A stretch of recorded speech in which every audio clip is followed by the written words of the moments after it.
नमस्कार, आप देख रहे हैं केबीसी न्यूज। देखिए, मेरी मौजूदगी है अभी बिहार विधान परिषद के बाहर और बिहार विधान सभा के कैंपस में। बता दें कि आज फिर से विधानसभा के बाहर विपक्षों के द्वारा हंगामा शुरू हुआ। तख्ती बैनर लेते हुए पोटिको में हंगामा कर रहे थे और महज मसला ये है कि जिस तरह से दिल्ली से लेकर के बिहार तक नीट पेपर लीक मामले को लेकर के छात्रों का आंदोलन जारी है और उसी तमाम मुद्दे को लेकर के आज विरोध कर रहे थे। साथ ही साथ सरकार की कुछ ऐसी नीतियां विपक्ष को अच्छी नहीं लगी जिसको लेकर के विरोध कर रहे हैं। लेकिन इन तमाम विषयों पर जो आज विधायक या जो सदस्यगण पहुंचे हैं उनसे जब बात की गई है, क्या कुछ कहते हुए नजर आ रहे हैं, जरा वन बाय वन सुनिए। बात है, लोकतंत्र में संवाद से ही मामले का हल होता है और अगर उसको कानून लाना चाहिए तो जिन लोगों ने क्वेश्चन लीक किया है, जो लोग शामिल हैं, ऐसे लोगों के लिए कठोर कानून बनाना चाहिए। बेचारे स्टूडेंट का क्या कसूर रहा है? अरे उनके भविष्य के साथ खिलवाड़ हुआ है। आप गार्जियन हैं देश के, आपके साथ जाकर फरियाद किया है, फरियादी पर डंडे नहीं चलते, फरियादी के खिलाफ कानून नहीं बनते, जालिमों के खिलाफ कानून बनना चाहिए। और अगर अब भी दीवार की लेखनी को नहीं पढ़े हैं मोदी जी, अगर ये कानून अगर विद्यार्थी छात्रों के खिलाफ कोई गलत कानून बनाने का प्रयास करेंगे तो मैं समझता हूं कि अपने आगे खुद ग्राहक हो देंगे। सर छात्र आज भी सड़क मैं कह रहा हूं कि ठीक है, छात्रों से संवाद करना चाहिए सरकार को। जब तक संवाद नहीं करेगा, जाहिर है यहाँ उतरेंगे ये। इनको संवाद करना चाहिए, स्टेट लेवल में संवाद करना चाहिए और वहां पर केंद्र में इनके नुमाइंदों को बुलाकर बात करनी चाहिए। मसले का हल संवाद से होता है, डंडे से नहीं होता, गोलियों से नहीं होता। मैं ये कह रहा हूँ कि जुल्म के खिलाफ लड़ना आपकी भी जिम्मेदारी है। मेरा समर्थन का क्या मामला है?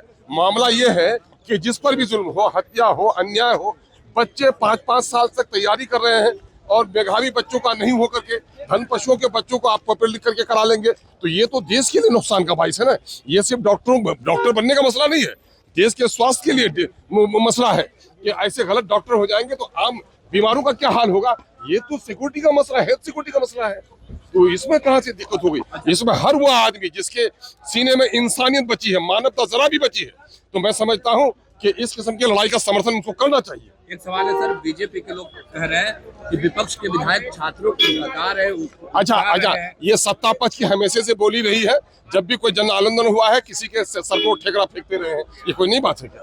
और अब कह रहे हैं कि वीडियो जारी किए हैं तो बड़का झूठा पार्टी बने। बीजेपी का मतलब बड़का झूठा पार्टी, और कभी भी ये धोखा देने वाले लोग हैं। और जब 14 में इनकी सरकार बनने जा रही थी और जब चुनाव प्रचार में थे तो कितना लोग को वादा किए थे कि 2 करोड़ बेरोजगारों को हम हर साल नौकरी देंगे। स्विस बैंक से जो पैसा हम निकालेंगे भ्रष्टाचारियों का, तो कितना 15 करोड़ रुपया हम खाते में हर जनता को भेजें। 15 लाख देंगे। महंगाई पर दम रोक लगा देंगे। और जब से आए हैं महंगाई चरम सीमा पर है, बेरोजगारों को रोजगार नहीं मिल पा रहा है और स्विस बैंक का सब पैसा दे दिया अडानी अंबानी। देश की गाड़ी कमाई का पैसा दे दिया उन लोगों। नेता प्रतिपक्ष नहीं है, लगातार रहेंगे क्या? असल में रोज आप लोग पूछते हैं तो हमको भी हंसी आती है। ठीक से बता दीजिए। मैं फिर से बता रहा हूँ कि भाई वीरेंद्र है और राजद के हर विधायक हैं और अपने आप को तेजस्वी यादव समझते हैं, तो फिर तेजस्वी यादव की कुर्सी का भी मतलब है, बस बगले में हम बैठते हैं प्रतिपक्ष के। एक मामले में एक कौन संजू मुखिया की क्या नाम था, उसको अरेस्ट किया गया था और उसको बरी कर दिया गया। सब लोग जानता है कि पैसा लेकर और वो पेपर लीक करवाता था और लोगों की क्लीन चिट दिया। वाह रे वाह, देश का सीबीआई और क्लीन चिट देना ये सरकार करवा रही है। और सरकार में बैठे कुछ ऐसे लोग हैं जो अपने लोगों को नौकरी लगाने के लिए पेपर लीक करवाने का काम करते हैं। और इसलिए प्रधानमंत्री का अब बयान आना, अभी कभी कभी हंसी आती है कि कितना झूठ बोलोगे यार, देश को कितना ठगोगे। देश की जनता ने आपको बनाया था बेरोजगारी के नाम पर, महंगाई रोकने के नाम पर, और जो पैसा स्विस बैंक में जमा था उसको लाने के नाम पर, और आपने सारा स्विस बैंक का पैसा खा गया, देश में महंगाई ला दिया, देश का सारी संपत्ति को अडानी अंबानी के नाम लिख दिया, अब क्या करिएगा? और पटना विश्वविद्यालय के जो छात्र संघ का अध्यक्ष है शांतनु शेखर को रात में पुलिस उठा कर ले गई, बहुत पीटा गया और उसको अंतोगत्वा जेल भेज दिया गया। ऐसे मैंने हजारों लोग हैं जिनको लोग चिन्हित किया जा रहा है कि फलना फलना है, और जबकि वो लोग उसमें नहीं शामिल नहीं थे। आंदोलन में जरूर थे, लेकिन कहीं तोड़ फोड़ में कहीं फुटेज नहीं है उनका। और शांतनु शेखर को रात में पुलिस से पीटी है और जेल भेजने का काम किया है। मैं उसकी निंदा करता हूं। और ऐसे छात्रों जो देश के भविष्य हैं, बिहार के भविष्य हैं, उनके साथ अन्याय किया जा रहा है। ये सरकार निकम्मी सरकार है और एनडीए की सरकार निकम्मी है, जो छात्रों और नौजवान को पढ़ने नहीं देना चाहती है। इसलिए मैं उसका विरोध करता हूँ। छात्र आज भी आंदोलन की चेतावनी दी है, गोलबंद हो रहे हैं और कह रहे हैं कि सड़क पर उतरा जाएगा। देखिए, 74 का आंदोलन जब हुआ था तो छात्र ही आंदोलन किए थे, और उस समय आप लोग को कल भी मैंने कहा कि कांग्रेस के शासन में आपातकाल लागू हुआ था, तो कैबिनेट में लाकर फैसला लिया गया था, और इनके यहाँ तो ऐसी आपातकाल लागू है, स्वतः आपातकाल लागू है देश में। और कोई भी आदमी अगर उनके खिलाफ में प्रधानमंत्री और गृह मंत्री के खिलाफ में बोलता है, उसको कहीं न कहीं कर उसको जेल भेजवाने का काम। प्रधानमंत्री ने देर कर दिया, मानते हैं आप अपना वो वीडियो जारी करने में? मैंने कहा ना कि प्रधानमंत्री भी वीडियो जारी किए हैं, तो वो छात्रों के लिए नहीं सोच रहे हैं, सोच रहे हैं कि हम अपनी गद्दी कैसे हमारी बचे, इसके लिए उन्होंने वीडियो जारी से डर गए। लोग कर रहे हैं वो भी बंद रही है। विपक्ष के नेता रहे न रहे उससे इस सदन को कोई फर्क नहीं पड़ रहा है। फर्क तो उसको ही पड़ना चाहिए।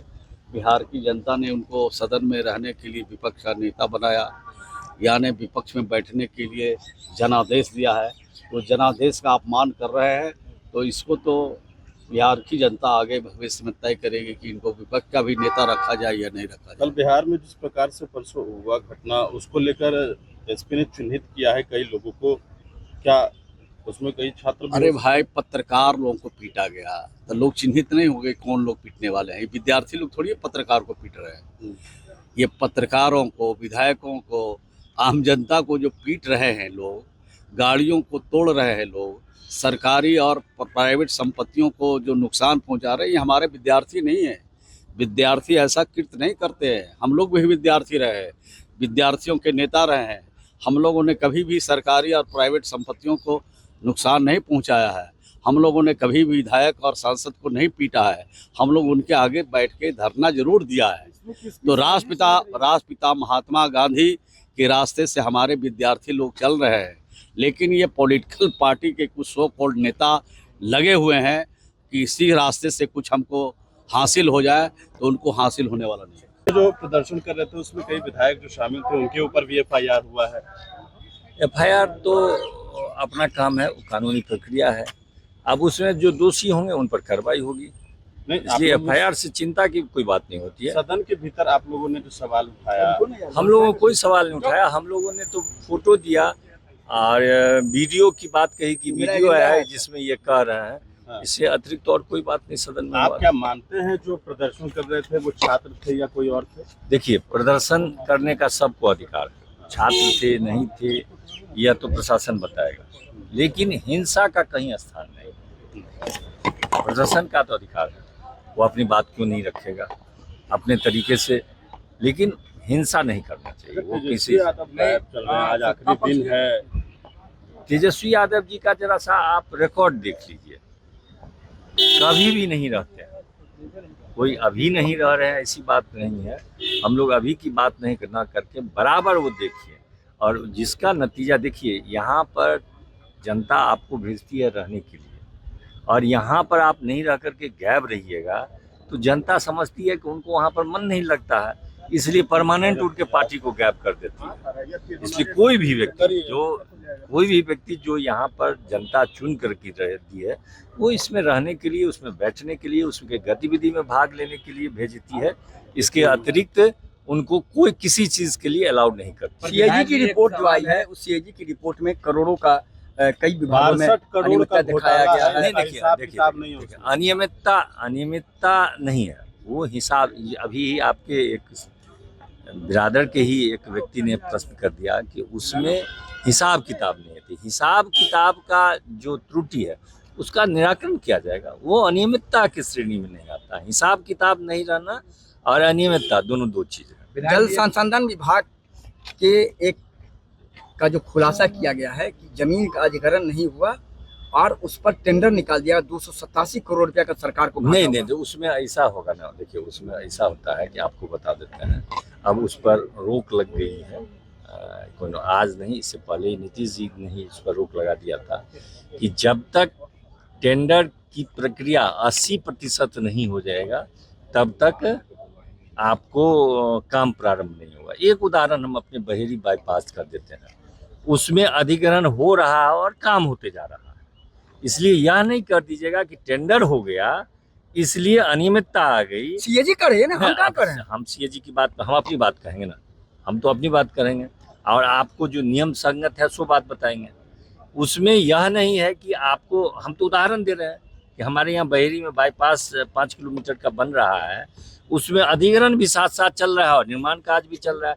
इसलिए जब वो काम हुआ था, जब स्वीकृति हुई थी और टेंडर हुआ था, तो वो भी योजना नहीं थी, उसमें भी अधिग्रहण नहीं हुआ था। शिक्षक कहाँ जाएगा, यही हम आज पूछने के लिए हम आए हैं। ये दिखा रहे हैं किस प्रकार से, आप देखिए सबके साथ डंडी मारा जा रहा है, चाहे वह इंदिरा आवास सहायक हो, टोला सेवक हो, तालीमी मरकज हो, चाहे वह न्याय मित्र हो, ग्राम कचहरी का सचिव हो, सबके साथ आप ये मनरेगा कर्मी हैं, सबके साथ आप बहाल करते हैं, रात दिन उससे काम लेते हैं, कर्मचारी की तरह खटवाते हैं, रात में भी ड्यूटी लेते हैं, चुनाव में ड्यूटी लेते हैं, बाढ़ में, सुखाड़ में, जनगणना में, सब में ड्यूटी लेते हैं और उसको पूरा वेतन नहीं देते हैं। ये क्या चल रहा है? ये निविदा पर काम होता है, ठेका पर काम होता है, ये बहुत तरह की एजेंसी बना के अब तो मानव सप्लाई करने वाली एजेंसी है। आदमी का सप्लाई हो रहा, पहले सामान का सप्लाई होता था। ये बिहार की सरकार है, आज में डंडीमार है। ये डंडीमार सरकार अगर नियमावली अगर लाती है इंडियन, तो वेतनमान नेपाली क्यों है? बिहार सरकार से यही कहना चाहते हैं कि आप सेवा शर्त अगर आप बनाए हैं यहाँ का, तो आपको देना होगा।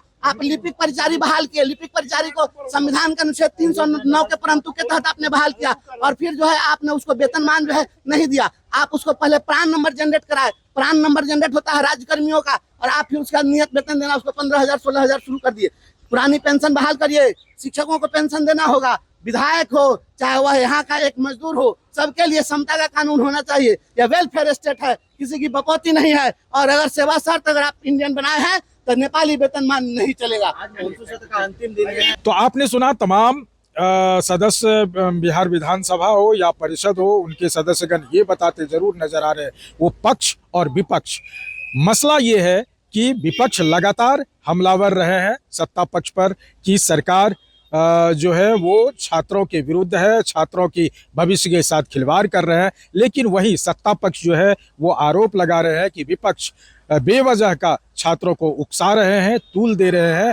इस तरह की राजनीति नहीं करनी चाहिए। लेकिन अब देखना होगा कि जिस तरह से अब दिल्ली में भी अनशन खत्म करने की बात हो रही है, प्रधानमंत्री नरेंद्र मोदी ने भी वीडियो जारी करके बात किया है और वहीं सोनम वांगचुक से बातचीत की, उन्होंने अपना अनशन तोड़ा। इन तमाम चीज़ों को लेकर के देखा जाए तो आज भी बिहार विधानसभा सदन के अंदर हंगामा बरपा रहेगा। लेकिन सबसे बड़ा सवाल ये भी रहा कि आज विधानसभा में आज भी अंतिम दिन है और विपक्ष के तरफ से नेता प्रतिपक्ष तेजस्वी यादव नहीं दिखे। इस पर भी जो भाई वीरेंद्र है उन्होंने कहा कि नेता प्रतिपक्ष तेजस्वी यादव नहीं है, लेकिन विपक्ष के हम लोग एक मजबूत स्तंभ हैं और हम डट कर सामना करेंगे। अमलेश आनंद, केबीसी न्यूज़, पटना।